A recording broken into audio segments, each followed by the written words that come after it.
السلام علیکم ورحمۃ اللہ وبرکاتہ۔ بسم اللہ الرحمن الرحیم وبہ نستعین نحمدہ ونصلی علی رسولہ الکریم۔ ملت اسلامیہ کے غیور نوجوانوں، امت مسلمہ کے مشفق بزرگوں اور میری عزت دار دیندار دینی بہنوں، ہم لوگ نبی کریم صلی اللہ علیہ وسلم کے زمانے سے بہت دور ہو چکے ہیں۔ اگر آپ ماڈرن ٹیکنالوجیز کو پانا چاہیں گے تو آپ ہر آنے والا دن، گزرے ہوئے دن سے بہتر ٹیکنالوجیز، بہتر اپڈیٹ، بہتر سافٹ ویئر آپ اور ہم پائیں گے۔ ہر آنے والا دن ایک نئی ٹیکنالوجیز کے ساتھ آ جاتا ہے۔ لیکن اگر دین مصطفیٰ صلی اللہ علیہ وسلم اور شریعت محمدی صلی اللہ علیہ وسلم کی بات کریں تو ٹیکنالوجیز کو پانے کے لیے ہمیں آگے کی طرف جانا پڑے گا، لیکن شریعت، دین، اسلام، محبت کو سمجھنے کے لیے ہمیں پیچھے کی طرف جانا پڑے گا۔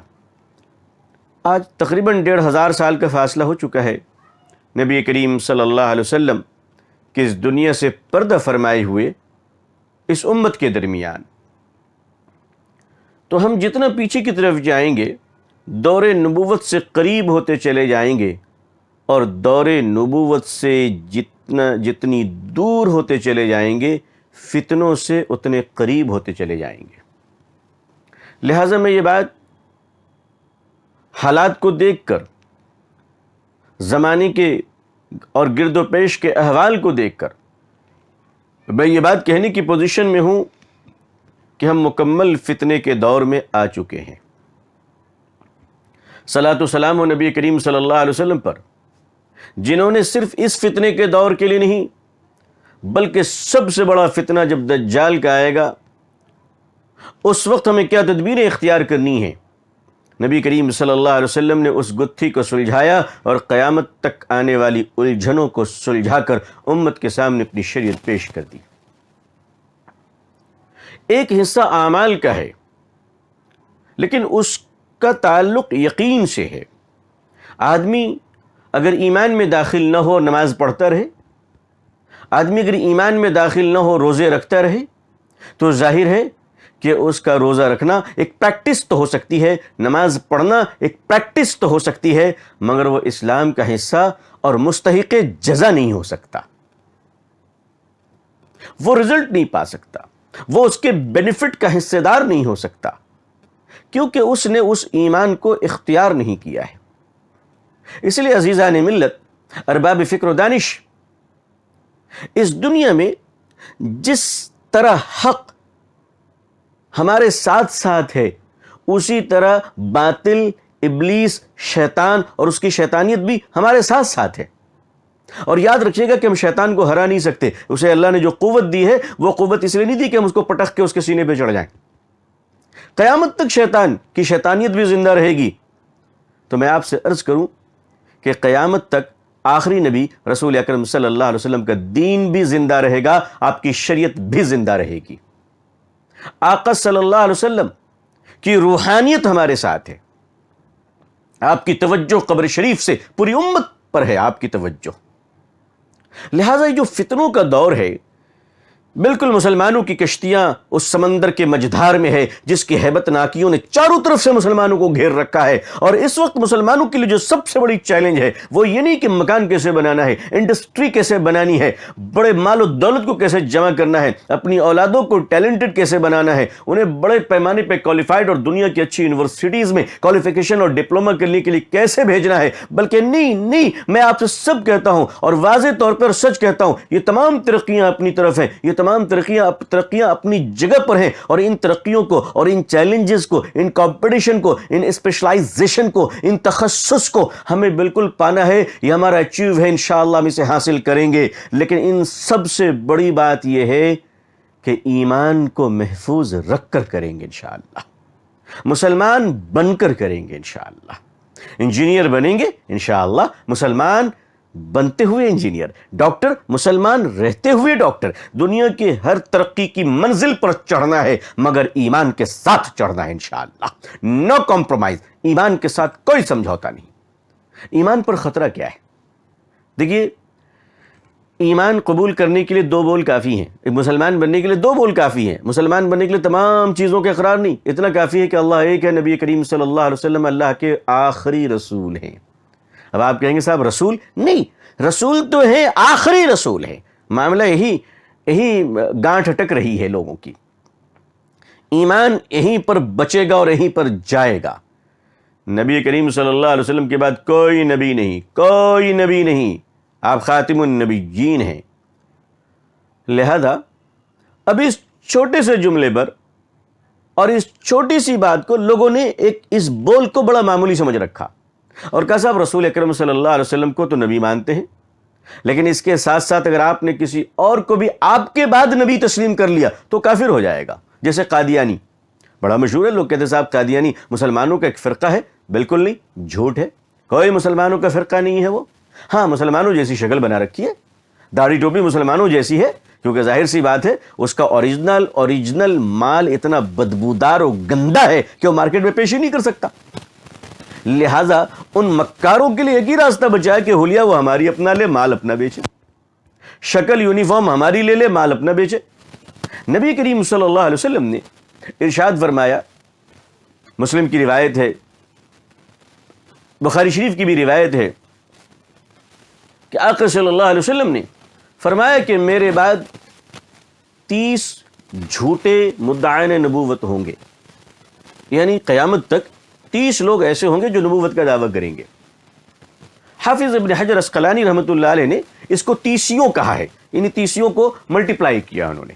بہرحال یہ بحث اپنی جگہ پر ہے. اب تک جو نبوت کے دعوے ہو چکے ہیں وہ تقریباً 20 سے 22 ہو چکے ہیں، کچھ لوگ 25 کہتے ہیں، 30 پورے نہیں ہوئے. لیکن یاد رکھیے گا یہ جو چھوٹے چھوٹے پیادے ہیں، شکیل ابن حریف جیسے لوگ، یہ چور ہیں، پاکٹ مار ہیں ایمان کے.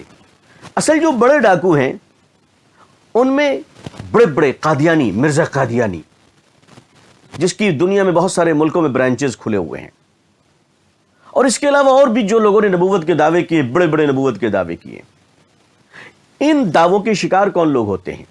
وہ لوگ شکار ہوتے ہیں جو مسلمان کے گھر سے تو ہیں لیکن ان کو اپنے گھر سے دین نہیں ملا، اور بد نصیبی یہ رہی کہ کالج اور انسٹیٹیوشن میں بھی دین نہیں ملا. لوگ کہتے ہیں مدرسوں میں سائنس پڑھائی جانی چاہیے. میں آپ کے اس مشورے کا استقبال کرتا ہوں کہ آپ اچھا سوچ رہے ہیں کہ ہمارے علماء کو دین اور اسلام کے ساتھ ساتھ سائنس، جغرافی، میتھ، ٹیکنالوجیز، یہ ساری ڈیولپمنٹ معلوم ہونی چاہیے. لیکن یہ بحث کرنے والے کبھی یہ کیوں نہیں کہتے کہ ہماری یونیورسٹیز میں ہمارے بچوں کو قرآن کی تفسیر پڑھایا جانا چاہیے؟ اس وقت تو آپ ٹیوشن کا سہارا لیتے. ٹیوشن نے تو بیڑا غرق کر رکھا ہے اسلامی تعلیمات کا. اس لیے کہ ٹیوشن اسلام کو سمجھنے کے لیے مولانا صاحب کو گھر میں بلا کر ٹیوشن نہیں کروایا جاتا ہے، بلکہ ایک بوجھ کو اتارنے کے لیے کیا جاتا ہے. آپ نے دینی تعلیم کو بوجھ سمجھ رکھا ہے، جس کی وجہ سے آج نوجوان لڑکے اور لڑکیاں کالجز میں جا کر، یونیورسٹیز میں جا کر وہ ان کے شکار ہو جاتے ہیں. ان کو پتہ بھی نہیں چلتا کہ ہمارا ایمان گول ہو چکا ہے. بہت سمپل تھاٹ ہے. نبی کریم صلی اللہ علیہ وسلم اللہ کے آخری رسول ہیں. آخری رسول، آپ کے بعد کوئی رسول نہیں، کوئی نبی نہیں، کوئی پیغمبر نہیں، کچھ نہیں، سوال ہی نہیں اٹھتا.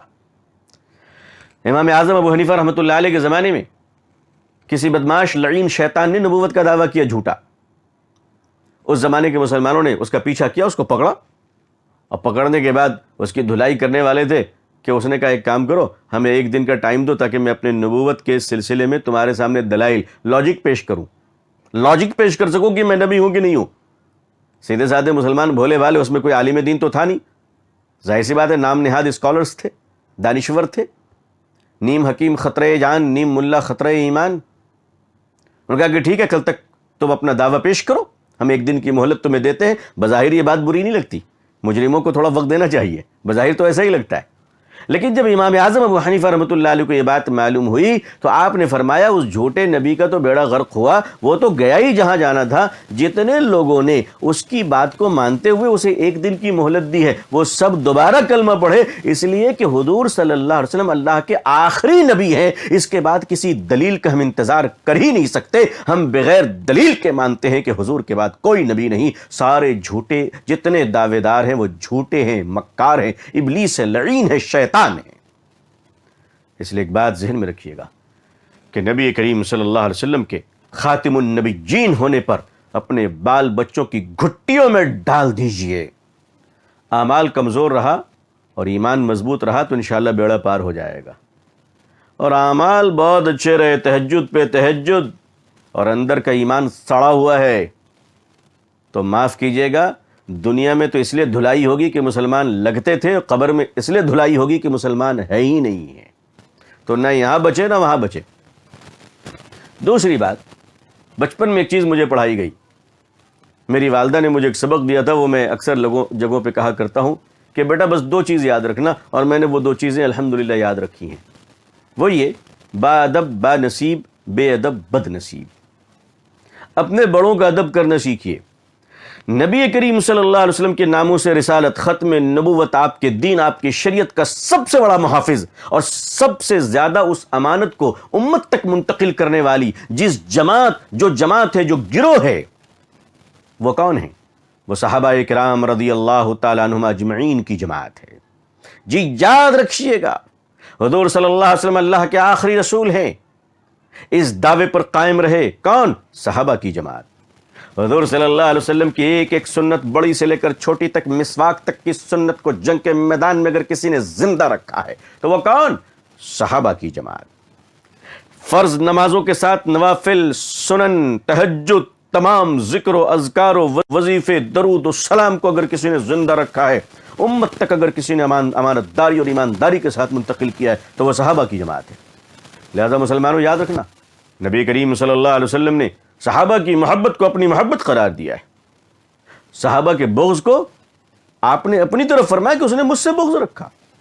اس لیے امت مسلمہ کے لیے بہت ضروری ہے کہ امت مسلمہ زبان تبھی کھولے جب وہ اپنی کسی کی حیثیت اور لیول پہ ہو۔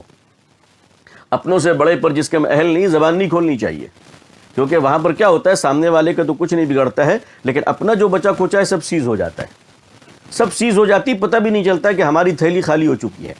اس لیے بڑ بول سے بچیں، ایمان کو بچائیں۔ اللہ تعالیٰ نے ہمیں ایمان والے گھر میں پیدا کیا، اللہ کا شکر ہے۔ اس ایمان کو بچا کے قبر تک پہنچنا ہے، اس کی فکر کیجئے۔ آج سارے ڈاکے ایمان پر پڑ رہے ہیں، کیوں جانتے ہیں؟ دنیا کے پاس دولت کی کمی نہیں ہے، سونے چاندی کی کمی نہیں ہے، ڈالرز اور ریال کی کمی نہیں ہے، پیٹرول اور ڈیزل کی کمی نہیں ہے، بڑے مکانات اور چھت کی کمی نہیں، بڑی بڑی انڈسٹری کی کمی نہیں، بڑے بڑے جہاز کی کمی نہیں، ہوٹل کی کمی نہیں۔ اگر کمی ہے تو ایمان کی کمی ہے۔ اللہ نے وہ دولت ہمیں اور آپ کو دے رکھا ہے۔ میرے بزرگوں، میرے دوستوں، میری مائیں، میری بہنوں، میرے بیٹیوں، میرے بیٹوں، میرے بچوں، اپنے ایمان کی حفاظت کرو تاکہ ایمان کفن کے ساتھ، ہمارے جنازے کے ساتھ ہماری قبر تک پہنچے۔ ورنہ کیا ہوگا؟ دنیا کی جتنی بھی بیماریاں ہو جائے، اللہ تعالی ہم سب کو شفا عطا فرمائے، ہر بیماری سے اللہ ہم سب کی حفاظت فرمائے، ہر روگ بلا سے، بالخصوص کرونا وائرس سے ہمارے پورے بھارت کی حفاظت فرمائے۔ اللہ تعالیٰ تمام بیماروں کو شفا دے، مسلمانوں کو شفا دے، ہندو بھائیوں کو شفا دے، جتنے بیمار مریض ہیں دنیا میں، اللہ سب کو سوستھ رکھے، سب کو صحت مند رکھے۔ لیکن ایک بات یاد رکھیے گا کہ جسم کی بیماری آدمی کو قبر تک لے جاتی ہے، روح کی بیماری آدمی کو جہنم تک لے جاتی ہے۔ اس لیے جسم کی بیماری جان لیوا ہوتی ہے، روح کی بیماری ایمان لیوا ہوتی ہے۔ یہ ایمان لیوا بیماری سے بچیے۔ صحابہ کرام، نبی کریم صلی اللہ علیہ وسلم کے بعد اس روئے زمین پر سب سے مقدس جماعت اگر کوئی ہے تو وہ صحابہ کی جماعت ہے۔ امت سے افضل، قطب سے افضل، ولیوں سے افضل، غوث سے افضل، ابدال سے افضل، تمام اولیاء کرام، تابعین، محدثین، فقہاء، مجتہدین، مفسرین، امت کے ان تمام طبقوں سے اگر کوئی جماعت افضل ہے تو وہ صحابہ کی جماعت افضل ہے۔ اس لیے کہ ہمیں دین اور شریعت کا سب کچھ مل گیا، لیکن ایمان کی حالت میں نبی کریم صلی اللہ علیہ وسلم کی زیارت صرف صحابہ کرام کو نصیب ہوئی ہے۔ لہٰذا صحابہ سے محبت کیجیے۔ حسب مراتب صحابہ چھوٹے بڑے ہیں، بہت سارے گمنام بھی ہیں، لیکن کسی کی بھی بات آ جائے تو ایک لمحے کے لیے بدگمانی نہ لائیے گا دل میں، اس لیے کہ کچھ چیزیں عقیدے سے تعلق رکھتی ہیں اور کچھ چیزیں تاریخ سے تعلق رکھتی ہیں۔ صحابہ کی محبت عقیدے سے تعلق رکھتی ہے، اور اس کے بعد جو جنگیں ہوئیں، جو اختلاف ہوئے، اس کا تعلق تاریخ سے ہے۔ ہمیں ان چیزوں پہ زیادہ نہیں پڑنا، اپنے ایمان کی حفاظت کرنی ہے۔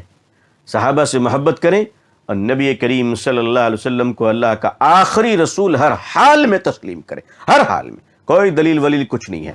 آقا صلی اللہ علیہ وسلم اللہ کے آخری رسول ہیں اور رحمت للعالمین ہیں۔ اللہ تعالی ہمیں اور آپ کو اور پوری امت مسلمہ کو اور پوری دنیا کو اللہ تعالی تمام چھوٹے اور بڑوں کو اللہ ایمان کی دولت نصیب فرمائے۔ عزیزان ملت، یاد رکھیے گا کہ دنیا کے ہر فتنے، لوگ کہتے ہیں کہ صاحب مسلمانوں میں بہت سارے مسلک ہیں، یہ مسلک تو ایک ساتھ رہتے ہیں، تو قادیانی کو ایک ساتھ کیوں نہ کر لیا جائے؟ دیکھیے عزیزان ملت، ہمارے یہاں مسلکیں ہیں، بریلوی ہیں، دیوبندی ہیں، اہل حدیث ہیں، بالکل ہیں، ہمیں اقرار کرتے ہیں کہ میں خود ایک مسلک رکھتا ہوں الحمدللہ، اور میں یہ بات کہتا ہوں کہ میرا مسلک وہی ہے جو علماء دیوبند، اکابرین امت اور صحابہ کرام کا مسلک ہے، میرا وہی الحمدللہ۔ لیکن جو دوسرے بھائیوں کا مسلک ہے وہ بھی اپنی جگہ پر ہیں، اور ہم ان کا احترام کرتے ہیں، ہم ان کی عزت کرتے ہیں، اختلاف کے باوجود ہم ان کی عزت کرتے ہیں۔ میں اپنے مسلک پر چلتا ہوا دوسرے کے مسلک کا احترام کرتا ہوں، دوسرے کے مسلک کا اقرار کرتا ہوں۔ لیکن ایک چیز یاد رکھیے گا کہ بریلوی مسلک کے امام حضرت مولانا امام احمد رضا خان رحمۃ اللہ علیہ، یا جمعیت اور جماعت اہل حدیث سلفی کے بڑے بڑے شیخ اور علماء دیوبند، ان سارے مسلکوں کا اتفاق نبی کریم صلی اللہ علیہ وسلم کے ختم نبوت پہ ہے۔ چاروں فقہ کا اتفاق ہے، تمام ائمہ کا اتفاق ہے۔ ظاہر سی بات ہے، کیوں نہ ہو، یہ تو قرآن و حدیث کی بات ہے کہ نبی کریم صلی اللہ علیہ وسلم اللہ کے آخری رسول ہیں۔ لیکن قادیانی، مرزا غلام احمد قادیانی، جو ہمارے یہ جو بھارت کی دھرتی ہے، یہ کبھی کبھی یہ اکثر سونا اگلتی ہے، اور کبھی کبھی سونے کی جگہ پر کالے کوئلے بھی اگل دیا کرتی ہے۔ اب ظاہر سی بات ہے، جہاں سونا ہوگا وہاں دو چار کوئلے تو ہوں گے، کوئلے کے بغیر تو سونا ہو نہیں سکتا۔ یہ مرزا غلام احمد قادیانی، اس شخص نے سب سے پہلے تو ہندو دھرم پہ ہاتھ صاف کیا اور کہا صاحب میں کرشن ہوں، سناتن دھرم، اس پہ ہاتھ صاف کیا کہ میں تو کرشن ہوں۔ مال وہ نہیں چلا، اس کے بعد انگریزوں کی طرف، انگریزوں نے ہی چونکہ ان کو تیار کیا تھا، پھر کرشن جی بننے کے بعد ظاہر سی بات ہے یہ وہاں پہ فلاپ ہو گئے، پکڑے گئے، دھڑے گئے، دبوچے گئے۔ ظاہر سی بات ہے ڈپلیکیٹ جعلی مال بیچنے والا کبھی ادھر پکڑا جاتا ہے، کبھی ادھر پکڑا جاتا ہے۔ اس کے بعد مرزا نے دعویٰ کیا کہ میں مسیح موعود ہوں، حضرت عیسیٰ علیہ السلام ہوں میں۔ ظاہر سی بات ہے علماء نے وہاں بھی ان کا جم کر پیچھا کیا۔ اخیر میں انہوں نے کہا کہ میں نبی ہوں۔ اب ظاہر سی بات ہے ہم ان کو کوئی مسلکی اختلاف کے طور پہ تو لیتے نہیں، یہ بالکل ایک جماعت ہے، جماعت قادیانی۔ رہے جس طرح سے لوگ رہتے، ہمیں یہ نہیں ہے کہ ہم کسی کو اشتعال نہیں دلاتے کہ صاحب ان کے پیچھے پڑ جاؤ، لیکن یہ اگر ہمارے لوگوں کے ایمان میں دھوکہ پیدا کریں گے تو ہمارا فرض بنتا ہے نا اپنا ڈیفنس کریں۔ رہے جس طرح بہت سارے لوگ رہتے ہیں اس دنیا میں، اس طرح ان کے بھی ادھیکار ہیں، ان کے بھی حقوق ہیں، وہ رہیں، لیکن ہم انہیں اپنی جماعت، اپنے فرقے، اپنے مسلک کے اندر کیوں نہیں تسلیم کرتے ہیں؟ دیکھیے، ایک خاتون کے 4 بچے ہیں، مگر چاروں کے باپ ایک ہیں، تو چاروں آپس میں بھائی ہیں، لڑ بھی لیے تو بھی بھائی ہیں۔ گھر کا اختلاف، زمین کا اختلاف، جائیداد کا اختلاف، بھائیوں کی بیویوں کا اختلاف، لیکن بھائی تو رہیں گے نا۔ ان سارے جھگڑوں کے باوجود بھائی بھی رہیں گے۔ لیکن اگر عورت اپنا خاوندی بدل لے، اپنے شوہری بدل لے، تب آپ کیسے کہیں گے کہ یہ تمہارا بھائی ہے؟ ظاہر سی بات ہے وہ میل ہو ہی نہیں سکتا، وہ ڈی این اے میچ ہی نہیں کرے گا، وہ سافٹ ویئر سپورٹ ہی نہیں کرے گا۔ لہذا یہ جو نبوت کا دعویٰ کرنے والا جتنے جھوٹے اور مکار لوگ ہیں نبی کریم صلی اللہ علیہ وسلم کے بعد، یہ وہ لوگ ہیں، اس بنیاد پر ان کے ساتھ مسلمان کا کوئی ناطہ و تعلق نہیں ہو سکتا، کوئی نہیں ہو سکتا۔ لیکن وہ مستقل دھوکہ دے رہے ہیں مسلمانوں پر، مستقل دھوکہ دے رہے ہیں۔ کوئی ناطہ اور تعلق نہیں ہو سکتا۔ مسلمان ایک سر کے بال کے برابر بھی، سر کے بال کے منہ کے برابر بھی اتنا بھی ماننے کو تیار نہیں حضور صلی اللہ علیہ وسلم کے بعد کسی اور کی نبوت کے تعلق سے۔ مسلمان کی شان اسی پر ہے کہ وہ یہ کہے کہ اللہ ایک ہے، حضور صلی اللہ علیہ وسلم اللہ کے آخری رسول ہیں۔ میں اللہ سے دعا کرتا ہوں کہ اللہ پوری دنیا میں ہم سب کو اسلام کی عزت دیکھنا نصیب فرمائے۔ اللہ تعالی ہمیں اور آپ کو اور پوری امت مسلمہ کو صحت، عافیت، سلامتی، خوشحالی، تندرستی اور سلامتی کے ساتھ اور ایمان و عافیت کے ساتھ اور ختم نبوت پر مکمل یقین و اعتماد کے ساتھ اللہ اسلام پہ زندگی، ایمان پر خاتمہ نصیب فرمائے۔ اللہ پوری دنیا میں امن و شانتی عطا فرمائے، بالخصوص ہمارے بھارت، ہمارے دیش میں اللہ تعالیٰ امن و سلامتی عطا فرمائے۔ یہاں رہنے والے مسلمان بھائی، ہندو بھائی، سارے کاسٹ دھرم کے لوگوں میں آپس میں پیار، محبت اور بھائی چارگی عطا فرمائے، اور اللہ ہمارے دیش ہندوستان کو انتی، وکاس، خوشحالی عطا فرمائے، تاکہ ہر آدمی یہاں مسکرائے، محبت سے رہے، ہر فتنے فساد سے اللہ ہمارے دیش کو بچائے، پوری دنیا میں اللہ امن و سلامتی عطا فرمائے۔ کرونا وائرس کی جو وبا چل رہی ہے اللہ اس سے بھی ہم سب کو نجات عطا فرمائے۔ اللہم ارفع عنا البلاء والوباء۔ جزاک اللہ، بہت بہت شکریہ۔ آپ حضرات بھی ہمیں اپنی دعاؤں میں یاد رکھیے گا۔ والسلام علیکم ورحمۃ اللہ وبرکاتہ۔ آخر دعوانا الحمد للہ رب العالمین۔